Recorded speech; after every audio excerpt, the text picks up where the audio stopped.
มาพบปะกันนะมันอยู่เก้ากลางเนาะ ก็มามาจากับศรัทธาญาติโยมหลังจากกินข้าวน้ำข้าวแรงแล้วก็มาฟังรายการสารธรรมในยามค่ำยามดึกนะในรายการครูบาอาจารย์ที่เปิดมากันกูเดินกูเตอเวลา20:00 นปิ้นตุนไปถึง4:00 น วันนี้ก็มาพบมาปะกันในวันจันทร์ที่1เนาะเดินพฤศจิกายนเดินนี่ก็เดินที่11แล้วกันเนาะพฤศจิกาธันวาเลือด2เดินนะก็เลือด2เดินก็จะเสี่ยงปี64ไปศรัทธาญาติโยมทั้งหลายวันเวลาก็ลงเลยผ่านไปโว้ยเนาะศรัทธาเฮาก็เฒ่าแก่แลมอนกันมาเอกนะก็สัจธรรมภาคการนี่มันก็กืนกินสัมปสัตแม่แต่ตัวของมันเองก็กืนกิน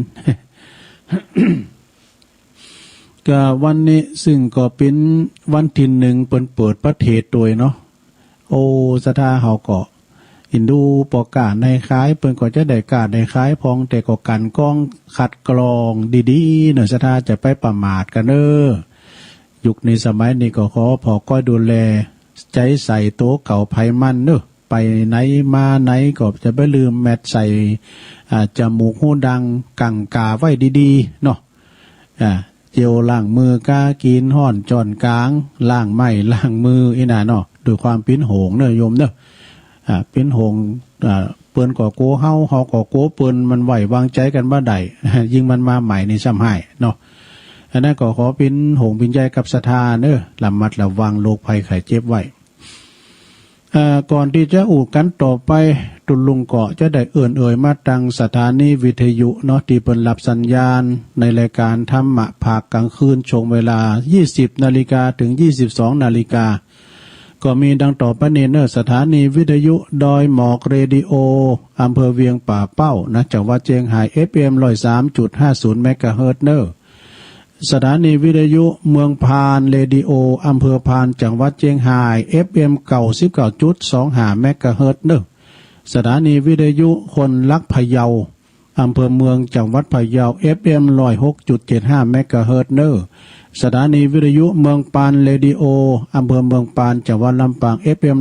106.00 เมกะเฮิรตซ์สถานีวิทยุนะสตา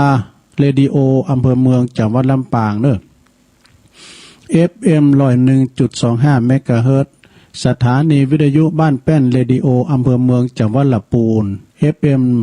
96.25 เมกะเฮิรตซ์ สถานีวิทยุคนรักเมืองน่านนะคนรักเมืองน่านอำเภอภูเพียงจังหวัดน่าน FM 104.50 เมกะเฮิรตซ์เนอะสถานีวิทยุอานิคณสงฆ์อำเภอฝางเนอะนะตั้งอยู่ที่วัดพระบาทอุดมนำบ่อเศร้าวาสำนักวิปัสสนา FM 100.25 เมกะเฮิรตซ์เนอะสถานีวิทยุคลื่นธรรมะของชุมชนวัดห้วยตองสักตำบลขวงเป้าอำเภอจอมทองนะ FM 98.75 เมกะเฮิรตซ์สถานีวิทยุชุมชนคนนานน้อยนะจังหวัดน่าน FM 91.50 เมกะเฮิรตซ์สถานีวิทยุแม่ขจันโมเดิร์นเรดิโอนะอำเภอเวียงป่าเป้าจังหวัดเชียงราย FM 94.50 เมกะเฮิรตซ์เฉพาะวันพุธประกาศไปอ่ะนะเนาะเปิดเขียนมานะเปิดพิมพ์มาเหรอสถานีวิทยุแม่วางเรดิโออำเภอแม่วางเนอะพี่น้องตามแม่วางก็ฟังกันนี่เนาะเมื่อค่ำยามคืนนะ FM 90.25 เมกะเฮิรตซ์สถานีวิทยุสันโค้งเรดิโอแม่สายบนนะปุโถอำเภอแม่สายบนนะแม่แก้วฟังอยู่เหรอแม่แก้ว กูเตือนได้ยินกันแม่แก้วเนี่ยโทรมานะอยู่น้องอ๋อยอำเภอแม่สายจังหวัดเชียงราย FM 90.25 เมกะเฮิรตซ์สถานีวิทยุบ้านทุ่งเรดิโอบ่สุมาเด้อ สุมาบ้านท่าในบ้านตานะบ้านท่าเรดิโออำเภอชัยปราการFM 91.75 เมกะเฮิรตซ์สถานีวิทยุชุมชนคนเมืองลีอำเภอลีเนอะ FM 103.75 เมกะเฮิรตซ์พี่น้องเมืองลีฟังเนาะสถานีวิทยุนี่ฝายหินนะเฉพาะวันพุธอังคารต้นเดือนนี่เนาะก็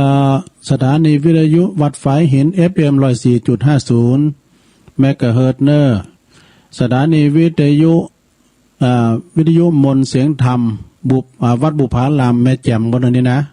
แม่แจ่มFM 106.25 เมกะเฮิรตซ์สถานีวิทยุเพื่อการศึกษาและพัฒนาอาชีพเรดิโอเน็ตเวิร์ก FM 103.00 เมกะเฮิรตซ์อำเภอเมืองจังหวัดลำปาง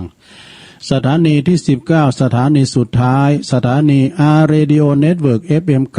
99.50 เมกะเฮิรตซ์วิทยาลัยเทคโนโลยีและการจัดการกฟผ.แม่เมาะลำปางโดยคุณอนุพงษ์ตาจีนะเด้อดูเอาศรัทธาญาติโยมทั้งหลายตกไปพร้อมกันพวกนี้ 19สถานีนะตุลุงเก่าพวกนี้นะโอ้ก็ขอขอบคุณเด้อสำหรับอันเจ้าของสถานีนะที่เปิ้นลิงก์สัญญาณเอาเสียงตุลุงยองนี่ไปเนาะก็เผยแผ่สัจธรรมพร้อมกันฟังกันไปตุลุงก็มาตกมาเตนเบิ่นเด้อ มาตกมาเตนมามาจาก็ปออกไม่ออกศรัทธาสาธุชนญาติโยมทั้งหลายบางคนก็ฟังหูเลิงบางคนก็ฟังบ่หูเลิงนะเกี่ยวกับภาษายองนี่ภาษายองถ้ายองบ่แล้วไผจะมาตุลุงก็เลยอนุรักษ์วรรณกรรมนะเผยแผ่ไปต่างพี่น้องเมืองลี่เมืองฟางนะเนาะวันนี้เมื่อคืนมื้อไหนก็เจาะเหมาะมาให้กำนะลงเด้อจะไปจำเชียงกันได้อยู่ก้า ตุลุงยองนี่นะ ก็ใบสาบารมีธรรมครูบาอาจารย์ที่เปิ้นฟังกันก็มีนะศรัทธาญาติโยมทั้งหลายช่วงนี้เฮาไม่ได้ไปไหนอยู่กับบ้านกับจ้องเฮาก็ฟังรายการก็ปิ้นกำลังใจให้กับพ่อหลวงแม่หลวงเขาที่เปิ้นอยู่กับบ้านกับจ้องไปไหนเดินเหินไปไหนบ่ได้เนาะติดต่างติดเต้งนะโอ้ยเอาทำเอาวิทยุปิ้นกูนะลงเด้อขอปิ้นกำลังจิตเป็นกำลังใจนะกินข้าวลำกินน้ำลุงเด้อเอาเดี๋ยวพักผ่อนไว้พักผ่อนละนะปล่อยเขาลูกหลานบ่ดึงเลงเนาะก็เอานำทำไปคัดกล่อมจิตใจฟังไปแก่คัดแก่ยังไปนะนำทำคำสอนขององค์พระสัมมาสัมพุทธเจ้าเปิ้นว่ามีหนักถึง 84,000 พระธรรมขันธ์สัจธรรมของพระพุทธเจ้านี่นะครูบาอาจารย์เปิ้นมามาเรามาเทศนำเทศธรรมโอ้ยหลากหลายเด้อศรัทธาญาติโยมลองฟังไปเถอะมาคุณแบบแต่ก็ทำชั่วก็บดีทำดีคุณหลวงคุณหลายเฮาก็ใส่เอาเนาะมือกับพอแกงแค่กะนะตุ้นนั้นก็มาอย่างนึงก็เปิ้นก็มาเรื่องน้ำเรื่องธรรมเนี่ยบางตุ้นก็เก่งในการเทศบรรยายบางตุ้นบางองค์ก็เก่งในการเทศมรดกธรรมเนี่ยนะฉะนั้นก็ฟังกันไปเป็นกำลังจิตกำลังใจให้กับบรรดาศรัทธาญาติโยมทั้งหลายเนาะลูกหลานตันเต่าก็พ่อแม่พอดีๆเนอะยุคนี้สมัยนี้สมัยลงเอ้ยเฮามันเฒ่ามันแก่แลหมอนเหมือนตุลุงตึมออกวัดออกว่าอยู่ที่ไหนอยู่หันในโลเนอะอยู่ที่บ้านเป็นหลุมหลบภัยที่ปลอดภัยที่สุดเนาะทำจำปิ้นต้องไปไหนถ้าจำปิ้นก็ไปก็จะไปลืมแมท กินกลางกินห้อนจ้อนกลางล้างมือน่ะเนาะระมัดระวังใจใส่ตัวเก่าเนอะถึงเรื่องความปิ้นมีความประโยชน์นะมีเรื่องกล้วยเอากล้วยมาให้กำกล้วยโยกนี่นะศรัทธาญาติโยมมีสิบประคุณหลายอย่างเนอะหน่วยมันเฮาก็เอามากินได้ไปพอหอมก่อนเนี่ยเกิดมาปุ๊บเนี่ยนะก็กินข้าวกับกล้วยนะดูเนาะเพิ่นก็มาข้าวกับกล้วยนะกินกล้วยนี่ดีหลายอย่างกล้วยนี่เฮามาแกงก็ได้กล้วยโยกนี่นะ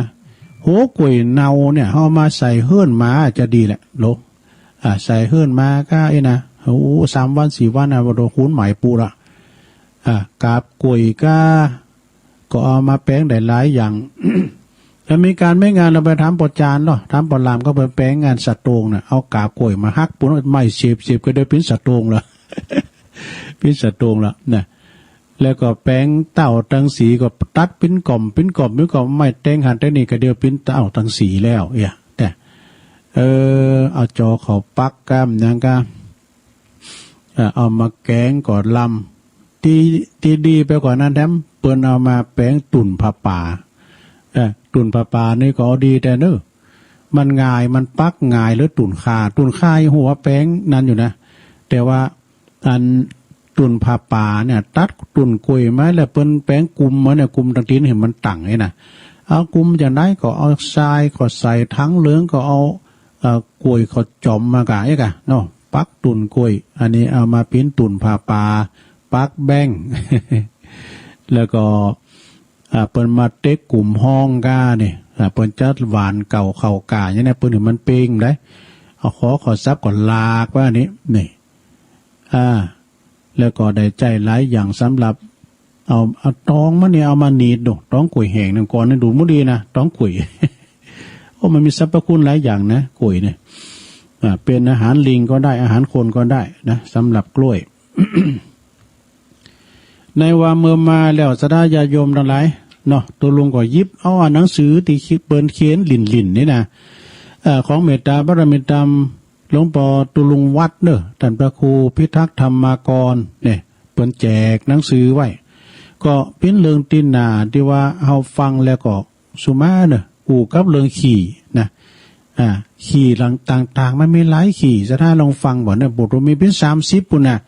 เคยเอามาวาแล้วกำเนี่ยก็เห็นเนาะกันวาแล้วได้ยินแล้วก็ฟังซ้ำนำเนอะซะถ้าเด้อ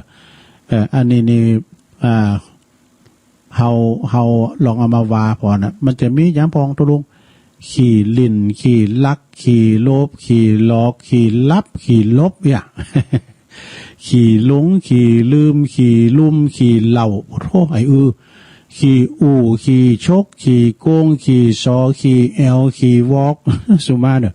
ขี่ติขี่วาขี่จิขี่จูดดูขี่ฟินขี่ยาขี่จุ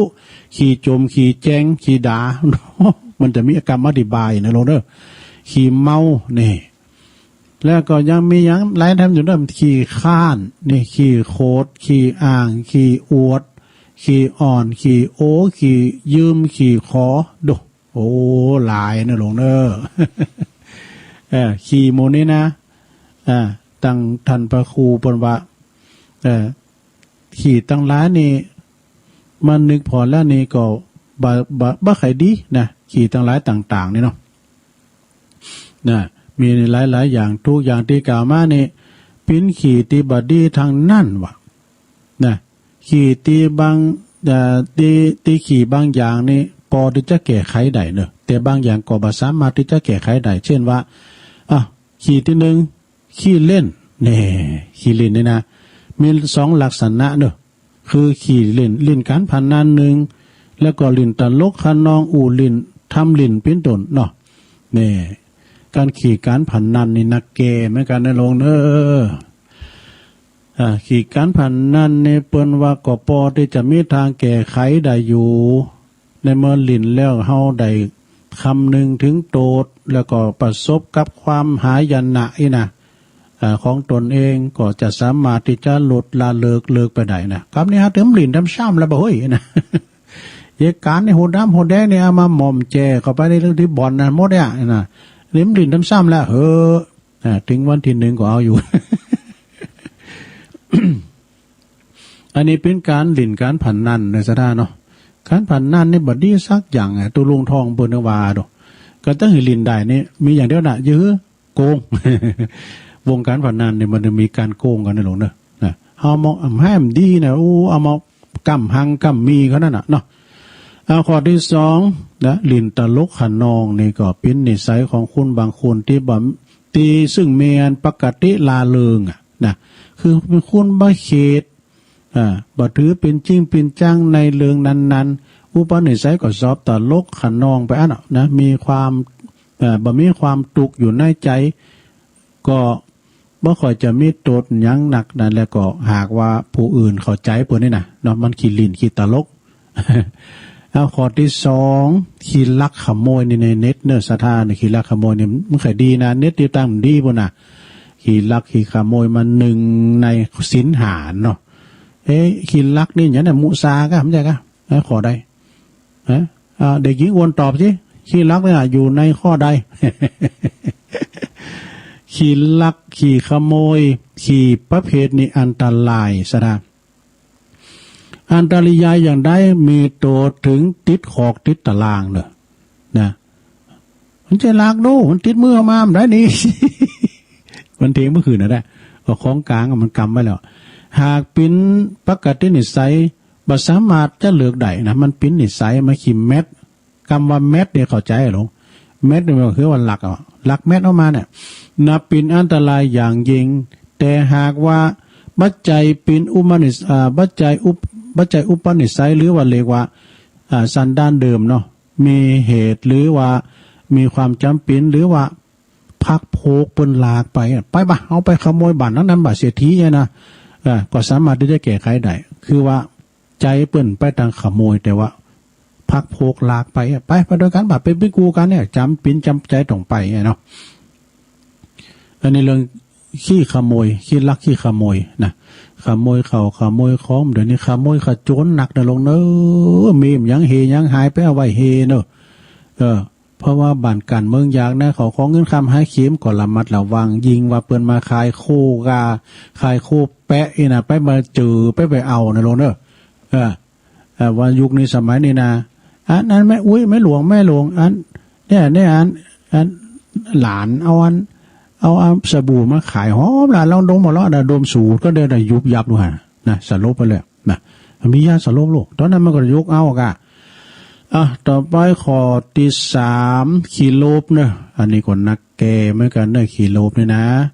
ขีโลบนี่เป็นขี่ประจำสันดานเป็นนิสัยหรือว่านิสัยเนอะของผู้ที่เหนียวแน่นหนาโดยกิเลสนะเนี่ยคือมีตัณหาความอยากเป็นปกติถึงจะเป็นคุณลำรวยเงินทองก็ตามก่อนเลิกบ่ได้มันเป็นอุปนิสัยสันดานมันมาอย่างนั้นนะแม่ว่าจะเลิกก็ไม่ได้เฮาต้องหมั่นอบรมนี่หมั่นอบรมบ่อยๆหมั่นเขาวัดเขาว่า ถึงจะดีนะเนาะขี้โลภในโลภตาจังในบ่ดีหรอกนะบางพองก็โลภคันนาโลภแต่นาโลภตีโลภหุนโลภเขาของเงินคำเปิ้นนี่นะใครดีโลภตีโลภต่างนี่ก็ไม่ได้นะเอาต่อไปขี้หลอกข้อที่4เนี่ยขี้หลอกนะขี้หลอกนี่ก็หมายถึงหาความจริงบ่มีสำหรับขี่ประเภทนี้เนอะมันหลอกลวงตุ่มตุนเปิ้นน่ะหลอกให้เขาดีใจหลอกให้เขาเสียใจหลอกให้เขาเจอเนี่ยหลอกให้เขาเจอจนว่าเปิ้นเสียใจก็ได้หรือว่าดีใจก็ได้เขาลักษณะนี้ว่าพูดเท็จนะชอบต้มตุนอันนี้ก็18มงกุฎก้าเนาะเช่นว่าเป็นอันตรายเช่นกันนี่ขี้เล่นชนิดนี้เป็นอันตรายเหมือนกันเนาะต่อไปขีดลับนี่มันในขีดลับแล้วแต่ขีดลับในห้องไกลข้อที่5นี่ขีดลับเนอะซะนะขีดลับในภาษาธรรมะเปิ้นเรียกว่าถูกนิวรณ์คือถินมิตะครอบงำเนอะมีนิสัยมีนิสัยอันเป็นนิสัยของแต่ละคนนะซึ่งบางคนนั้นก็อาจจะอาจจะบ่มีนะที่ขีดลับเนี่ยนะบางคนก็มันงงเงาเฮานอนมีสาเหตุหลายประการเหมือนกันเนอะอันที่งงเงาเฮานอนเนี่ยนะว่าเปิดว่าตัว บางคนกินแล้วเนี่ยกินข้าวต้องอิ่มได้นะเอาท้องอืดนะก็ทำให้เงาลับนี่ก็มีว่ะเนี่ยเงาลับดังตีเปิ้นกล่าวไว้ว่าหนังท้องตึงหนังตาก็หย่อนเนี่ยก็ม้อยหลับไป บางคนนั่นก็ไปทำการทำงานดึกดื่นเนี่ยก็หันใจเปิ้นว่าเปิ้นกะเมื่อคืนเนี่ยบางก็งงเงาเฮานอนกันก็ทำให้เกิดความงงเงาเฮานอนเป็นกิเลสอีกประเภทหนึ่งเนอะเปิ้นว่านะอันนี้ขีลับเนี่ยเปิ้นบ่หือทำการอย่างที่เป็นจักรกลอย่างต่างๆนะไปเลอใหม่ก้ามจังไงเดี๋ยวได้อันตรายนะเดี๋ยวนิ้วมือปุ๊ดนะเนาะขับรถเนี่ยเปิ้นจะมือขับง่วงหลับอย่าขับไม่อย่าประมาณนะเปิ้นว่าคือง่วงหลับง่วงให้หลับนะจอดรถให้หลับไว้ก่อนที่จะเป็นอันตรายถ้าจอดรถก็ไปจอดที่ปั๊มน้ำมันกาที่โรงพักใกล้เนี่ยไปจอดไปเลยก็ไม่ได้เนาะต่อไปข้อที่6ลงให้ขีดลบนี่ขีดลบอันนี้ลบการลบงานนั่นแหละอันนี้มันมาล้อมแหลมประมาณ วันนี้มากะจับกันเวลาเปิ้นเล่งข่าวก็มาไอ้สมคันนี้ เวลาเปิ้นยายการก็หายหัวไปไหนมันมาขีดลบ เรียกว่าลบหนี้ลบศีลบองกาลบอาญาแผ่นดินลบการสวดมนต์ทำวัดนี่ มันจะมีโลเนาะเราอ่อนเมื่อก่อนมันพระหลายเนาะอันหมอมันมาเนี่ยมันถึงมาปุ้นมันแต่มาก็หิมเป็นวันตาขี่ลบสวดมนต์นี่นะลบหงหำหงเฮนมาถึงขาดความรับผิดชอบเนอะอันนี้นะแปลว่าไม่มีความมั่นใจไม่มีความเชื่อมั่นในตนเองเนี่ยขี่ลบในบัดดี้เนอะหมายความว่าเปิ้นมีการไม่งานก็ไปเวลาเนี้ยก็เปิ้นใจของงายเนาะต่อไปข้อที่7ขี่หลงเนี่ยขี่หลงนี่เป็นลักษณะของการขาดศรัทธาความเจอประเภทนี้มักจะถูกหลอกเอาง่ายๆปุ๊ดโอ้ก็มึงเขายังไม่พอเปิ้นขูดเนี่ยก็ปีกล้วยออกอัน100 หวีนะมันก็ไปนี่ไปไหวอันนี้ปุ๊ดครูบ้านน้อยเกิดปุ๊ดไปปัดปั่นกันไปอันนี้นะอันนี้ประเภทนี้ว่าถูกหลอกเอาง่ายๆนะต่อไปข้อที่8นะขี้ลืม ขี้ลืมนี่มันว่าเปิ้นว่าตัวมันขี้ลืมนะเดินตัวลงลุกจากปุ่นนะห้องใหม่ปุ่นนะจะมาสถานีไปนะกึดปุ่นได้ล้านใดมาถึงพี่ลืมไหมลืมแล้วยึดปีกไปต่อต่างรักได้ใหม่มาใหม่ อันขี้ลืมเนี่ยมันถึงลืมนะสะได้ญาติโยมอะไรท่านเดินบนถามว่าตัวลงฉันเข้าก้ามอย่างวันเนี่ยกึด70,000เหมือนกันเนอะ กึด70,000เนี่ยก็เดียวกันเนี่ยไป70,000ก็เดียวคือจะได้ละนะจอพักปังเนี่ยขี้ลืมมักจะเกิดขึ้นกับผู้สูงวัยสวเนอะซึ่งจะเป็นธรรมดาคนแก่ก็บ่ค่อยจะมีสติสัมปชัญญะนะหลงลืมนะสมองเสื่อมไปพองกาอัลไซเมอร์ก็อยาก มันถึงจะขี้ลืมมันก็สัจธรรมนะลงเนอะมันถึงจะลืมพองนะก็ไปตามสัจธรรมข้อที่9หูย30ปลายมันเต้นแล้วใช่กะขี้ลมนี่ขี้ลมนี่ไปพี่จะเป็นลักษณะของคนที่สอบอู่บัดตรงกับความเป็นจริงในขี้ลุ่มบ่ะนะไอ้ขี้ลุ่มหลง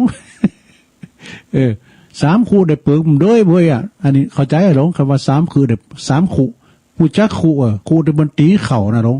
3คู่ได้เปิกมันด้วยหมายความว่ามันหนักโดยปริมาณแต่มันมีความจริงนะปิ่นป่อนโมหกปกลมไปเลยขี่ลุ่มนะปวดทุ่มว่าเนี่ยเนาะสมมุตินะก็ไปเลี้ยงควายอย่างได้ไหนเนี่ยปวดตาอย่ามืดโมไว้ปวดตัวประสามปวดตาเนี่ยปวดตัว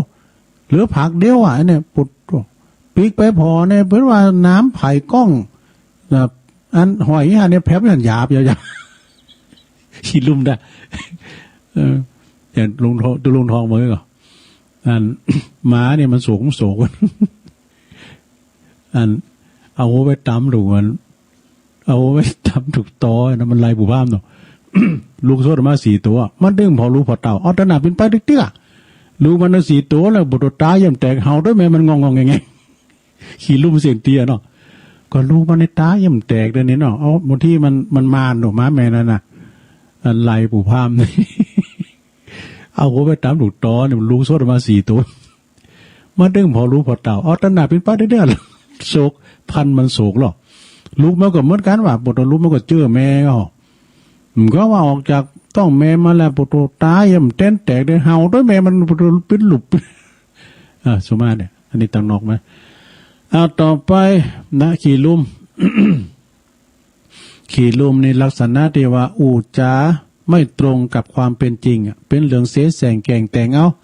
จัดอยู่ในประเภทพูดเพ้อเจ้อหาสาระไม่ได้นี่สระเนาะไปขี่ลุ่มนะลองเนอะข้อที่10ขี้เหล้าปุร้อยเจอแล้วเว้ยหนาเลยเจอแล้วขี้เหล้าในประเภทนี้เป็นคุณประเภทนี้เป็นผู้ที่หูจักกันโทรไปบางคุณเสผู้เสคุณเสสติเสชีวิตเสการเสงานมีตังเลิกใดอยู่ที่การตัดสินใจนี่มันมีเปิดเลอะเปิดเตือนสัทธาญาติโยมอะไรมันจะว่านะเปิ้นขีดเหล่าเนี่ยเปิ้นเลิกใดแล้วเปิ้นมาโบสถ์ดูแต่เปิ้นกว่าเพื่อจะยอมรับเปิ้นก็ทำใจขนาดนะมาโบสถ์แล้วมีหันลายที่อย่างตุลุงวานะ เปิ้นบทแล้วเปิ้นซิกอ่ะเปิ้นบทธรรมกายแล้วเปิ้นบทแล้วซิกอ่ะพอดีก็อันอยู่ไปเปิ้นขึ้นว่าวัดตังปุนเปิ้นขาดได้กะขาดตุหลงเปิ้นก็เอาตุเจ้าต้นนี้ไปกะก่อนเมื่อกี้เราหลงเก่าโลเอาไปอยู่ปุถโธน้ำมันน่ะมันกึดเหมือนสร้างซะนะเปิ้นแปลงถาดว่ะเปิ้นแปลงถาดนี่แล้วไปปีนก้าวปีนก้านหานะเปิ้นก็ยิ่งว่ามีบารมีโวยนะก็จะกึดถาดเปิ้นมาหอมก็โลแปลงยังก็แล้วโวยนี่มันพิจารณาดูเพื่อว่าคนล้มอย่าข้ามนะคิดเรานี่เปิ้นก็ฟื้นโตได้เหมือนกันเด้อนะแล้วเปิ้นมีคำกรลุงนานเนี่ยเขียนมาตุลุงลืมมาแล้วก็อันสุราเมรัยใช่น้ำเปล่าอย่ามัวเมาดื่มเล่นเช่นน้ำฝนไม่ว่าเหล้าหรือเบียร์พาเสียคนประสบผลกับความชั่วมัวหมองใจเนี่ยหมดนะหมดค่าเหล้าเท่าไรไม่เคยหวั่นรอถึงวันชีพดับเพราะตับแข็ง หากวันไหนไม่ได้กินแทบชิ้นแรงคอทองแดงอย่างฉันรอวันตายเนี่ยมันอย่าอี้นะสะท่าอย่าโยนเนาะไผเลิกใดก็เลิกไปเนาะแต่บางพองเปิดกินเป็นยากระใสนะเนาะท่านได้กินไอ้หน่อยมากินข้าวล้ำแม่ตุ๊ข่าแม่น้ำลายให้หน่อยนึงอย่า เป็นว่ามีตัวทุกอย่างในธรรมนะในหนังสือหนักธรรมเปิดว่าอันสุราเมลัยภัยเสพติดพาชีวิตมืดมนจนฉิบหายหนึ่งสินทรัพย์ของตนนั้นพลันวอดวายสองอาจตายด้วยทะเลาะเพราะความเมาสามเจ็บป่วยด้วยโรคาพยาธิสี่ถูกตำหนินินทาพาอับเฉาเนี่ยห้าหน้าด้านหนักหนาเวลาเมาหกโง่เขลาปัญญาหดหมดสิ้นดูปัญญาหดไปอย่างกันซะนะเนาะแต่เปิ้นเลิกใดก็ดีเนาะถ้าเปิ้นเลิกใดก็ดีก็จะปิ้นแก้วเป็นคูนมาถ้ากินต่อไปนี่ก็หนึ่งก็เสียทรัพย์อยู่แล้วนะมันแปลงเนาะกินไปมันแปลงแล้วก็บั่นทอนสุขภาพร่างกายเข้าไปจากนั้นก็เลิกใดก็เลิกไปทำพองนี่นะคำสาปุ๊บตึ้มแตะต่องเลยนะโอ้ดีเตะหอมสารแล้วหายทำนี้ คำนี้เนี่ยคำสารนี่หายติ้มตีเนอะหอมสารทั้งเก่าเดินในย่าง อ้าวทำลายอยู่เนอะลงเนอะข้อที่11 ข้อที่11นะขี้อู้เนี่ยสอบคุยโมโวลมอู้ทั้งเรื่องจริงแล้วก็เรื่องที่บัดจริงนะเป็นลักษณะของคุณบางคุณก็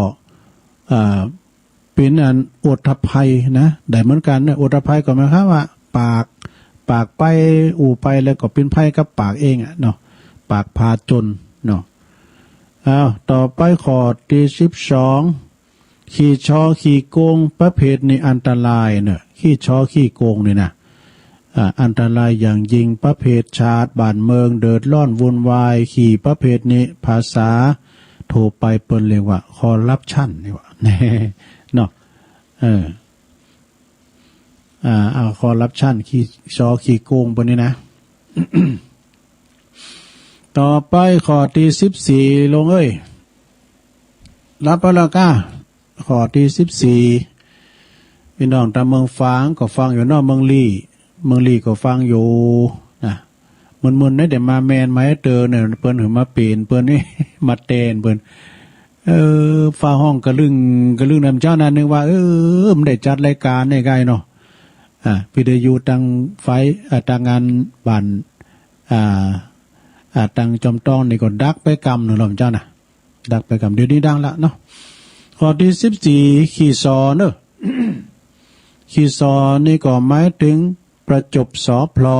นี่คนขี้ประจบสอพลอยุให้รำตำให้รั่วนี่เป็นก็เป็นอันตรายเช่นกัน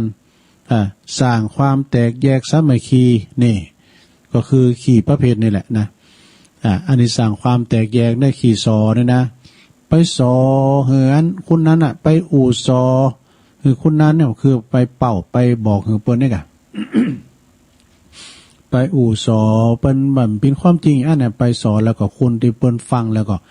นึกว่าเป็นความจริงเนี่ยก็เกิดอันตรายสร้างความแตกแยกในสนิทนี่นะไม่ค่อยดีสักเท่าใดเนาะข้อที่15 โดลงให้กันลั่นตะกึ่งนะข้อที่15เนี่ยก็ขี้แอลโตชีพจรลงเท้าเป็นนิสัยของคุณที่สอบอยู่กับตีบ่ได้นะเดี๋ยวก็ไปโน่นเดี๋ยวก็ไปนี่ภาษาศาสตร์ภาษาโหราศาสตร์เรียกว่าเขาตกฤกษ์เทวดาจร ก็มันแอวใดก็ดีแอวใดแอวดีก็แอวไปศรัทธาญาติโยมทั้งหลายแต่ยิ่งมาเดี๋ยวนี้ไปแอวที่คุณนั้นแน่นเนอะนะเอาไปไหนก็ไปกัดไปลีก็ซื้อเข่าซื้อของแล้วก็เฝ้าปิกเนอะแม่บ้านเนอะพ่อบ้านเฝ้าไปเฝ้าปิกโมปนปิดกาดไปจัดลายกาเนาะแต่ว่าดีลำเดี๋ยวนี้ก็ฟื้นโตขึ้นมาละตั้งเฮาและตั้งเปิ้นในเปิ้นโทเปิ้นเปิดกันหมดละกาดกล้ามอย่างไรนี่นะขี้แอลวานผ่านบรรลัดต่อไปขอที่16ในขี่วอกนะสมัยนะลุงนะ คุณขี่วอกเนี่ยปุดตกไปเจอมันนะปุดวอกนี่จอดแอลแล้วนั่นนี่ มันขี่วอกนี่คือว่าเป็นลักษณะที่ว่าหน้าไหวหลังหลอกเนี่ยหน้าไหวหลังหลอกขี่อูปลอกปลิ้นเนี่ยหาตีจำหาตีสะตีซ้ำบ่ได้ตีกอตีกรรมบ่ได้เหมือนลิงอย่างใดก็อย่างนั้นวะดูนะขี่วอกนี่นะเอาก่อนไม่ดีก็จะไปคบให้ ต่อไปข้อที่17ขีติขีวาอันนี้นี่ช่างติเปิ้นมีดอกเนาะเปิ้นแป้งผัดเจ้าจัดหม้อนี่ไปติเปิ้นนี่เนาะอันนี้เปิ้นปั่นผัดเจ้าจัดงามแล้วผมมีติเตี้ยบานแล้วเอาลองเอาไปเจอไหนหมอไอ้ช่างติมารอน่ะช่างติมันก็มาพอเนาะพอเรียบไปเรียบมาพุทธลักษณะก็งามดีดอกประมาณนะพุทธศีลงามเองอะแต่ในปุถุกวัตแต่นี่เขาหูต่างแล้วนี่แต้มยังมันปากบ่ได้ ก้านมาอยู่อ่ะขีตินี่นะก้านมาอยู่ขีติขีวานี่เป็นลักษณะนะสอบตำนิติเตนสอบตำนิติเตนเราหน่าจะขวัญเปิ้นคุณนั้นอย่างอั้นคุณนี้อย่างเจ้าบ้านคุณนั้นอย่างอั้นเราเขามีให้เราโผเราเมตัวเก่า มีนะเนาะเราไปเนี่ยอันนี้คุณนี่ขี่สอบตำนี้ขี่ตีขี่ตายขี่วายังหันยังก็ติมดหันยังก็สอบวิพากษ์วิจารณ์ภาษาธรรมะเปิดเรียกว่านินทาเนี่ยนินทาแต่ว่าทุกคนนะก็จะต้องประสบพบเจอเหมือนกันหมดกรรมว่านินทานะดังกรรมที่บาลีที่เปิ้นกล่าวรับรองไว้ว่านัตถิโลเกอนินทิโตคุณติมถูกนินทานี่มีในโลกเนาะแม้แต่พระพุทธเจ้าก็ยังถูกนินทานะเหมือนกันโมสดาญาโยมมาถึงตีสินนินทามาถึงเมเนาะเปิ้นเรียกว่าโลกธรรม8นะตีสินนินทาเนี่ยนะ มีลาภก่อเสริมลาภมียศก่อเสริมยศนะมีสรรเสริญก็มีนินทามีสุขก็มีทุกข์นี่มันมาด้วยกันเนาะเป็นธรรมกูกับโลกสรรเสริญนำไป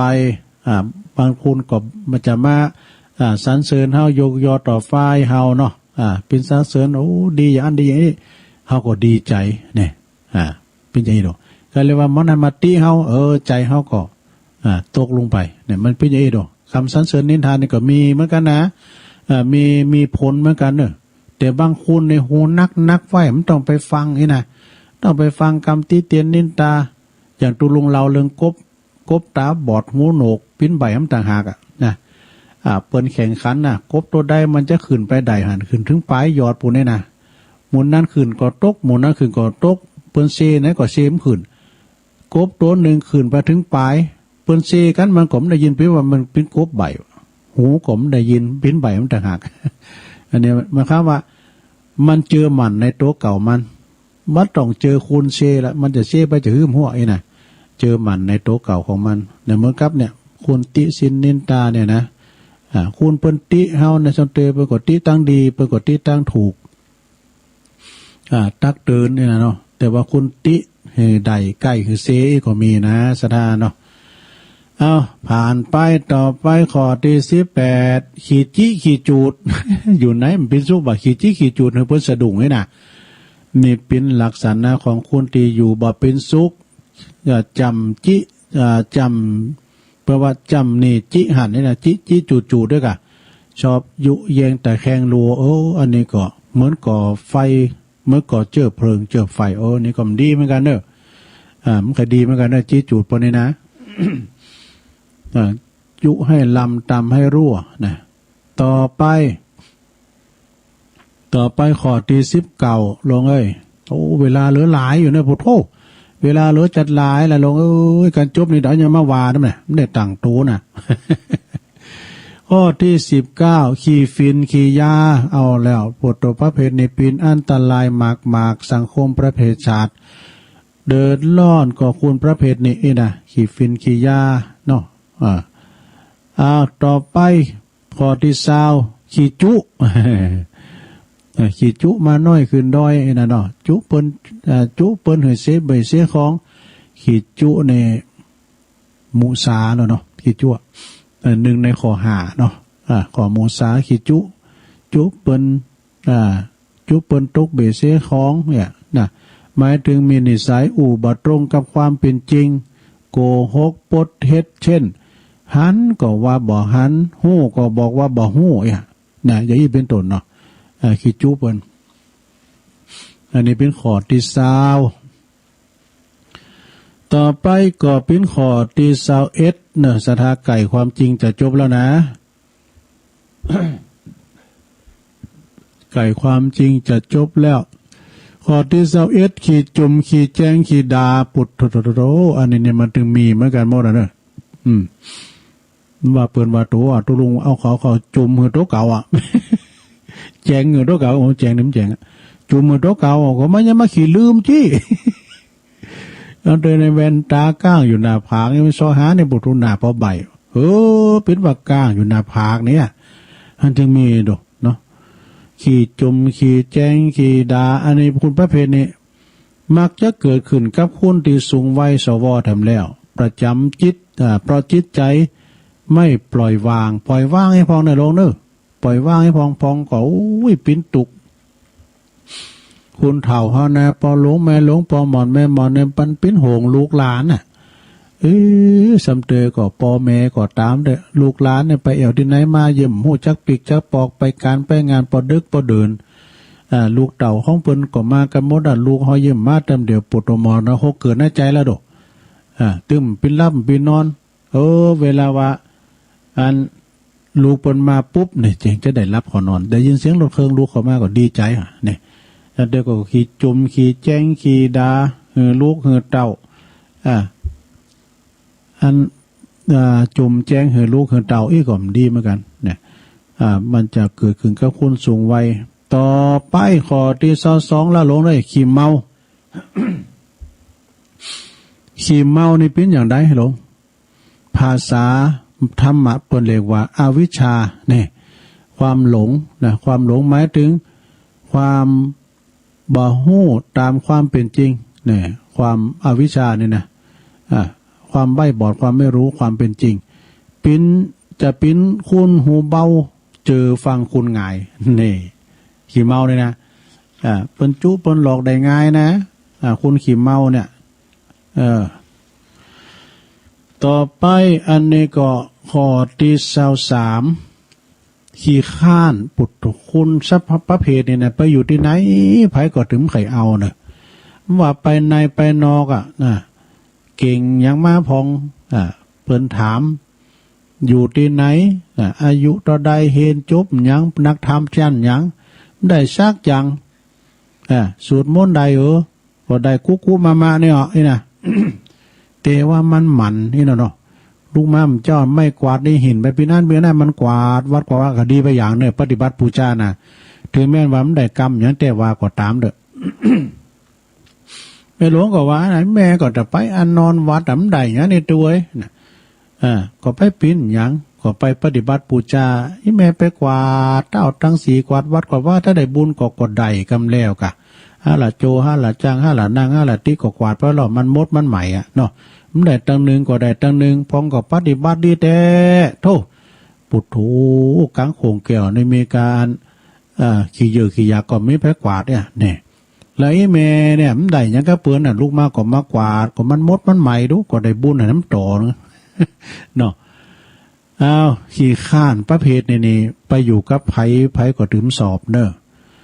เพราะคุณขี้ข้านนี้นะประเภทนี้จัดอยู่ในอบายมุขอีกข้อหนึ่งเนี่ยอยู่ในอบายมุขกันนะหลวงขี้ข้านนี่นะก็เป็นว่าที่ว่าเกียรติค้านทำการทำงานเนี่ยมักจะอ้างหิวอยากกินข้าวนะน่ะมักจะอิ่มแล้วมันกัดต้องอยู่น่ะเดี๋ยวกันนะไปฟ้ามันฮ้อนอยู่น่ะมันเอาอ่างขี้อ่างมันหนาวน้ำไปนะวะโอ้เจ้าอยู่กาควายแล้วเนี่ยบ่ไปมันได้ก็หาเนี่ยย่างโอ้ผ่านไปวันหนึ่งมันได้สักอย่างได้สักอย่างอันนี้เป็นคุณขี้ข้านคุณเฮานะกันคักนะอยู่ที่ไหนมอนนั้นเนี่ยมันคุณหับจ่างเนาะหับจ่างขึ้นลำใจกล้ามใจก้าเนี่ยปวดตัวมันดึงงานมันดึงเข่าตลอดเพราะว่าเปิ้นหันน้ำการมันเนี่ยกันเลาะและไอ้ในไผ่ก็ไม่เคยจ่างออกอันนี้ประเภทคุณขี้ข้านเนอะไปอยู่ที่ไหนเปิ้นว่าอยู่บ้านท่านอย่านิ่งดูดายปั้นวัวปั้นควายให้ลูกท่านเล่น แล้วก็ข้อที่ต่อไปเลยเนาะข้อที่24ขี้โคตรปวดตัวโกรธวงเล็บโกรธ ขี่ประเภทในซ้ำหายในสถานในคนขี่โคตรนี่นะดีอย่างเดียวตำน้ำพริกอย่างตุลุงทองวานะคนขี่โคตรขี่เกตในประเภทในปวดตัวมักจะฉุนเฉียวเนอะดิ่มที่อันตรายนะอารมณ์โชวูบนะคนขี่โคตรขี่เกตในเต้นเนี่ยมันขวางหมดนะสนะเต้นแขนโคกก่อขวางแขนโคกเต้นผ้าเต้นมิดมันควางหมดเนี่ยคุณขี่โคตรเนี่ยนะประเภทนี้มักจะไว้ใจบ่ได้ประเภทนี้เป็นคุณติดฉุนเฉียวอารมณ์ฉุนเฉียวอยู่เป็นประจำเนี่ยบ่ฮู้จักว่าหืออภัยแก่คนอื่นเลยนี่ยังก็จะขวางหูขวางตาไปหมดถ้าเกิดบันดาลโทสะขึ้นมาทันทีก็จะด่าดะไปหมดมันถึงด่ามดด่าปอด่าแม่คุณมาขี่โคตรนะมันพังปากมันหรอกแต่คุณเฒ่าคุณแก่แม่แต่ตุภามันก็ด่าไอ้นะคุณขี่โคตรนี่นะแล้วก็มักจะอารมณ์ฉุนเฉียวรุนแรงตัวไปไก่มันเด้อคุณขี่โคตรนี่นะ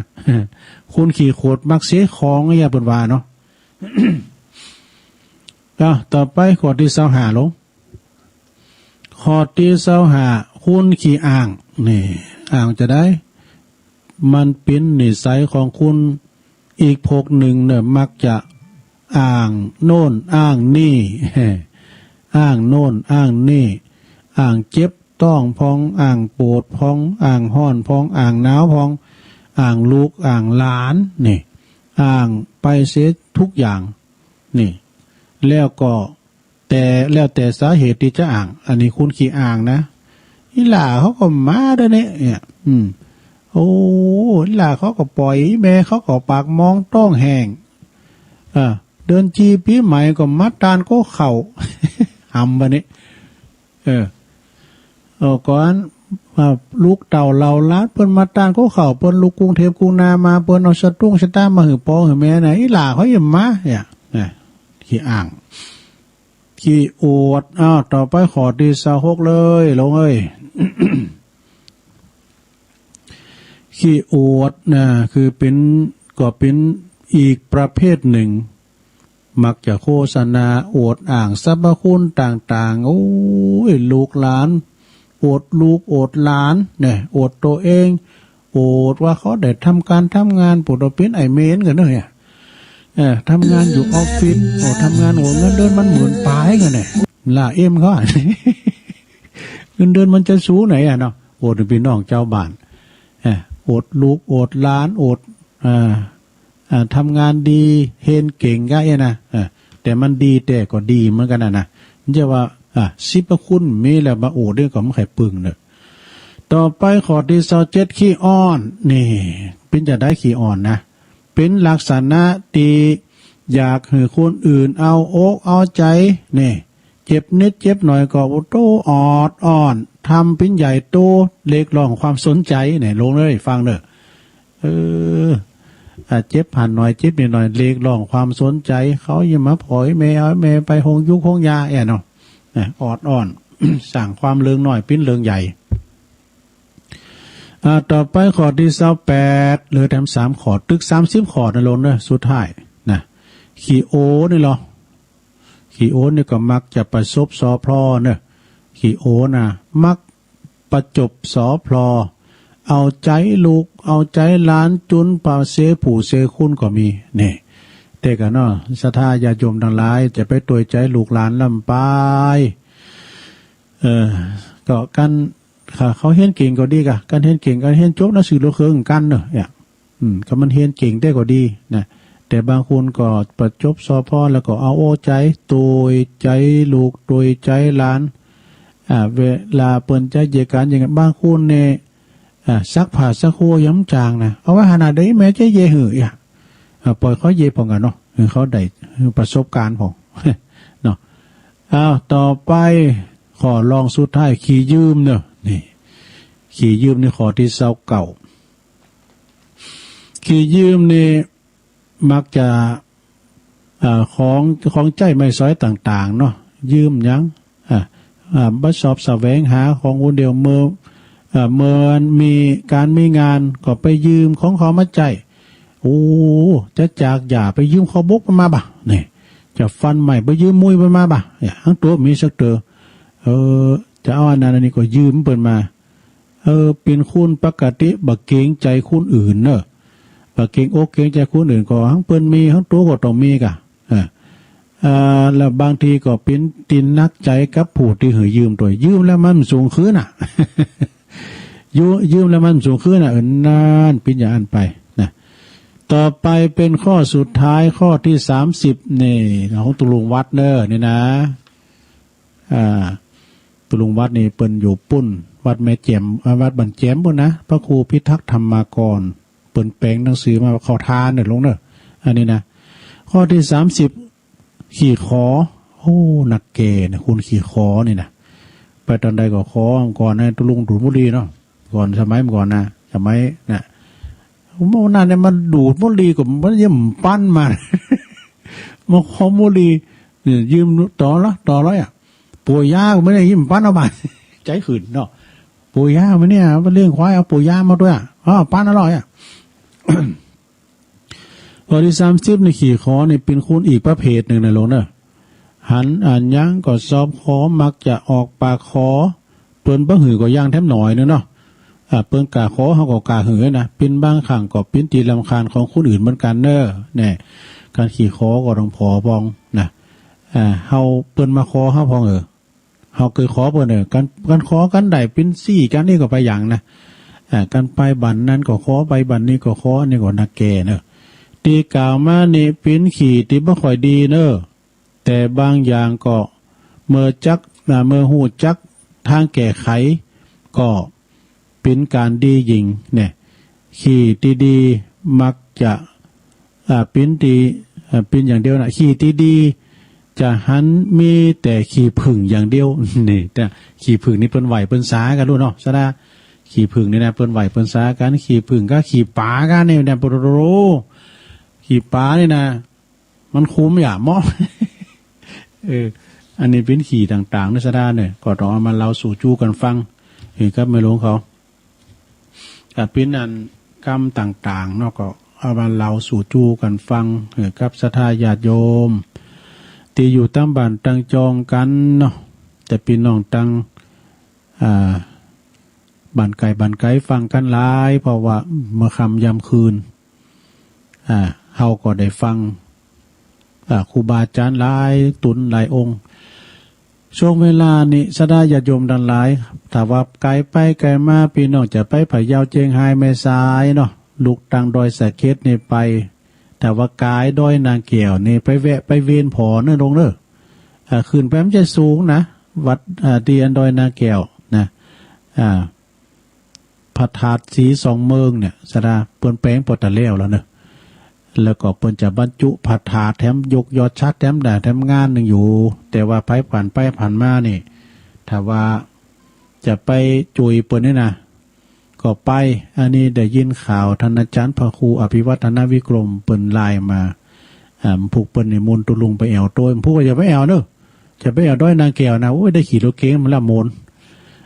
เปิดหูเปิดตาใส่แมสเด้อใส่แมสเด้เนาะ ก็ไปสถาญาติโยมทั้งหลายนะไปเปิดหูเปิดตาแต่ว่าเฮาถาวรเฮาเฮาสบายก็เฮานี่ก็เฮาก็อยู่กับบ้านกับจ้องนะเอาอันนี้มาวาดำก้ามหนึ่งก่อนสถาญาติโยมทั้งหลายเนาะสาเหตุที่ว่าเดี๋ยวนี้คุณไม่อยากจะเข้าวัดเข้าว่าเนี่ยมันมีหลายสาเหตุนะมีหลายสาเหตุคุณทำไมคุณไม่อยากเข้าวัดเข้าว่า8อย่างกันเนอะศรัทธา1หมดศรัทธา2เบื่อละอาธรรมะ3บ่มีพระใบหวย4นึกว่าบ่มีตังรวยเพราะทำบุญเนี่ย5หมดแหล่งหาทุนเพราะยืมเงินตุจ่อมได้6ได้แล้วยืมได้แล้วมันสูงขึ้นเนี่ยมันอู่กันหมดแล้วก็7อันนี้นี่มีเนาะนั่งนอนยืนเดินบัสสะดวกแล้วลุกก็โอยนั่งก็โอยไปแล้วอันนี้มีแต่8มีผักโพกปิ้นอันธพาลนี่เป็นมีปิ้นอย่างไม่อย่างนะโรงเนี่ยมี8อย่างนี่นะเอาสมมติว่าข้อที่1เราหมดศรัทธาก็คือหมดความเชื่อถือศรัทธาแปลว่าความเจอในการทำบุญเรียกว่ากรรมศรัทธาเนี่ยข้อ1นะข้อที่2เนาะเจอผลของการกระทำเรียกว่าวิปากศรัทธานี่ข้อที่3เจอการตรัสรู้ของพระพุทธเจ้าเรียกว่าตถาคตโพธิศรัทธานี่ซึ่งบางคนเนี่ยก็บ่เข้าใจในการกระทำผลของการทำบางอย่างก็หือผลจ้านะกรรมนะผลบางอย่างก็หือผลเร็วต่างกันก็สาเหตุนะสาเหตุนี้กล่าวได้จึงเป็นเหตุที่คุณมาเข้าวัดเข้าว่าประการหนึ่งแล้วก็บริษัททั้ง4มีภิกษุภิกษุณีอุบาสกอุบาสิกาประพฤติโตก็อันนั่นหนึ่งนะเนาะอันนี้ข้อที่1แล้วต่อไปข้อที่2นะลงนะเบื่อละอาธรรมะก็ว่าถึงวันว่ากรรมเก่านั้นแล้วตัวเอ้ยมันก็อันเก่านั้นแล้วอันใหม่พวกเนี่ยได้ก็อันเก่านะดิตุลุงมันมีอันเก่าเนี่ยลูกเบื่อละอาธรรมะคือธรรมคือคำสอนของพระพุทธเจ้าเป็นสัจธรรมคำสอนคือสอนแบบตรงไปตรงมาดีก็ว่าดีชั่วก็ว่าชั่วผลของความดีก็คือมีความสุขความเจริญเนอะนะผลของการทำบุญทำกุศลเบาใจเบากายมีความสุขกายสบายใจมันโมนอกโมนใจผลของการทำชั่วก็คือมีความทุกข์นะมีความเสื่อมความหายนะนี่นะแล้วก็โดยเฉพาะก็เรื่องการปฏิบัตินี่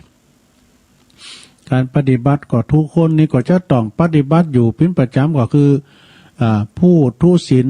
มีมากไม่อยากได้ยินได้ฟังไอ้ดอกว่าละเมิดข้อศีลข้อนั้นข้อนี้มีโทษอย่างนั้นอย่างนี้แล้วก็อีกอย่างหนึ่งคืออบายมุขนะมุขก็คือปากของเขาเนี่ยนะมุขะต่างแห่งความหายนะหรือว่าต่างแห่งความสิบหายเนี่ยมี6อย่างก็ว่าดูมีอย่างนั้นเลย1นักเลงสุราไอ้เนาะ2นักเลงเล่นการพนัน3นักเลงเจ้าชู้4นักเลงชอบเที่ยวกลางคืนดู5คบคนชั่วเป็นมิตรเนี่ย6เกียรติค้านการทำงานเนี่ยอันนี้มี6อย่างเนี่ยสถานเนาะต่อไปข้อที่3ไม่มีพระใบให้หวยเนาะโอ้กันตุเจ้าตุนได้บอกแม่นนี่เนี่ยผมไปบอกสะท้าพวกก็บอกเอาคนเดียวพวกก็มาแป้งว่าเต็มดิเนาะ สมมติว่าตุลุงหูไว้นะไม่มีพระบอกใบหวยให้เนี่ยเป็นเรียกว่าทุกคนต้องการความร่ำรวยเหมือนกันเงินทองทั้งนั้นความอยากจนเป็นเหตุเกิดตัณหาคือเกิดตัณหาเนอะบ่สามารถที่จะหาความพยายามมันบ่สามารถที่จะหาความพยายามนะออกจากกองทุกข์ในใดมีต่างไหนที่จะมาเป็นสิ่งที่ปึงสิ่งมาได้เงินทองก็จึงมีการเสี่ยงโจกเสี่ยงโดงนะหลินการพันนันพองกาหลินหวยกะนะมันก็หวยรัฐบาลกะนะแต่ แต่ว่าบางคนก็ไปแสวงหากับตุเจ้ากับพระอีนะเนาะนึกว่าเพิ่นจะมียานหูติบกาตาติบกาเพิ่นจะนั่งตังในใบหวยใดกาโอโตกะอ่านไปบอกกับไผยามใดว่า ชื่อก็เดิมดิเอามาแปลงวัดมันต้องไปงอนสะท้าย โอ้วัดไหนนะที่พระที่ตุเจ้าก็ดีนะทำตัวเป็นบอกหวยใบหวยใดนะพูดตั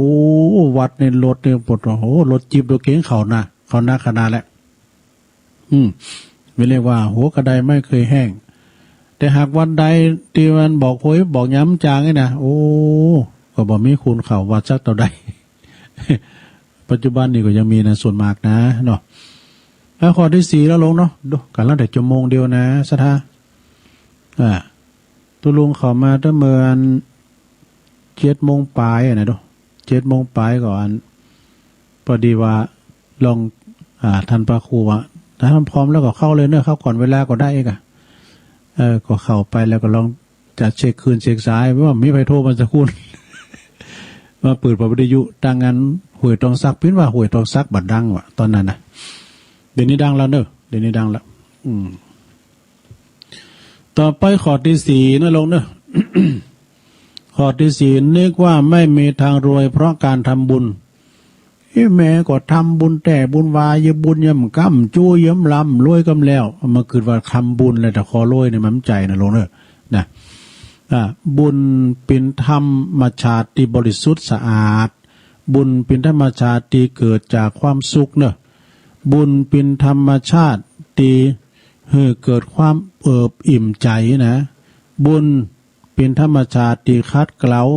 กองกิเลสซึ่งกองกิเลสนะบุญ